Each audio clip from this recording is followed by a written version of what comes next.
Welcome to Dental TV. In this explainer, we're diving into a new scoping review from the Journal of Aesthetic and Restorative Dentistry, and it tackles a technique that, is sparking a ton of debate in our field: deep margin elevation. All right, let's get right into it. We've all been there, right? You've got this deep proximal cavity, and the margin just disappears way below the gum line. As the article points out, this is basically a recipe for disaster. It's so hard to see, it's nearly impossible to get proper isolation from saliva and blood, and frankly, getting a good, reliable bond down there, that's a huge challenge. So a proposed solution to this problem is a technique called deep margin elevation, or DME. The idea is actually pretty clever. You use composite resin to essentially raise the floor of the cavity. You're taking that deep, difficult subgingival margin and bringing it up to a level above the gums. This makes everything that comes next, like taking an impression and seating the final restoration, so much easier. But, and this is a big but, here's where things get complicated. The evidence around DME is, well, it's messy. As this review shows, it can even be contradictory. So you end up with this clinical tug-of-war between two really important questions. Is it actually safe for the gums? And does it even help the restoration in the long run? So first, let's look at the biological side of this. What really happens to the gums when we place a composite margin deep inside the sulcus? Now, on one hand, this review looked at several clinical studies that seemed to give DME the green light. They found that, the technique didn't really seem to cause any major periodontal problems. But, and you knew there was a but coming, this was only true when the supracrestal tissue attachment, what we all used to call the biological width, was perfectly and meticulously respected. However, when you start looking at the long-term data, the picture changes quite a bit. There's a really key 12-year study that found that in a full 50% of cases, there was bleeding on probing, and as we know, that's a classic sign of inflammation. What's even more concerning is that 11% had actual bone loss associated with it.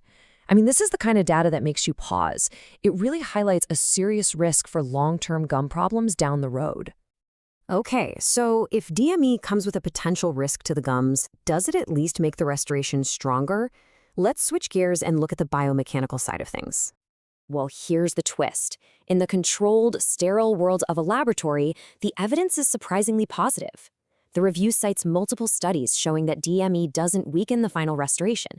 In fact, it might even do the opposite. That composite layer can act like a little shock absorber, and some studies even found it improved how well the final ceramic crown or onlay held up to fracture forces. So now we've got a clear conflict, don't we? The lab studies are basically giving it a thumbs up, saying it's a biomechanical win, but the long-term clinical data is waving this huge periodontal red flag. So why the huge difference? And this really gets to the heart of the whole debate. A lab bench is just not a human mouth. These lab studies are fantastic for testing pure mechanical forces under perfect conditions, but they can't replicate the complex, messy, biological reality of a subgingival environment. Things like plaque buildup, the body's inflammatory response, and that absolutely critical need to respect the supracrestal tissue. Okay, so what does all this conflicting data mean for us? In the clinic on a Tuesday morning, how do we get those mechanical benefits without running into the periodontal problems? The authors of the review really hit the nail on the head here. They say successful DME isn't just about deciding to do the technique. It's all about the meticulous management of every single step. That's how you avoid the complications and make sure the restoration actually lasts. So, based on all the evidence this review pulled together, success really comes down to three critical, non-negotiable factors. First, absolute isolation. We're talking a rubber dam every single time. Second, you have to get a perfect seal with your matrix.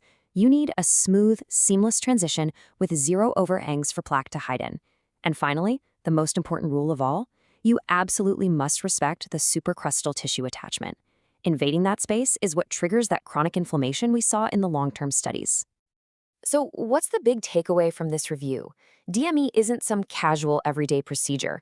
The evidence suggests it can be a really useful tool in our toolbox, but its success is extremely technique-sensitive. It requires you to be picky with your cases, to have flawless execution, and to have a deep respect for periodontal health.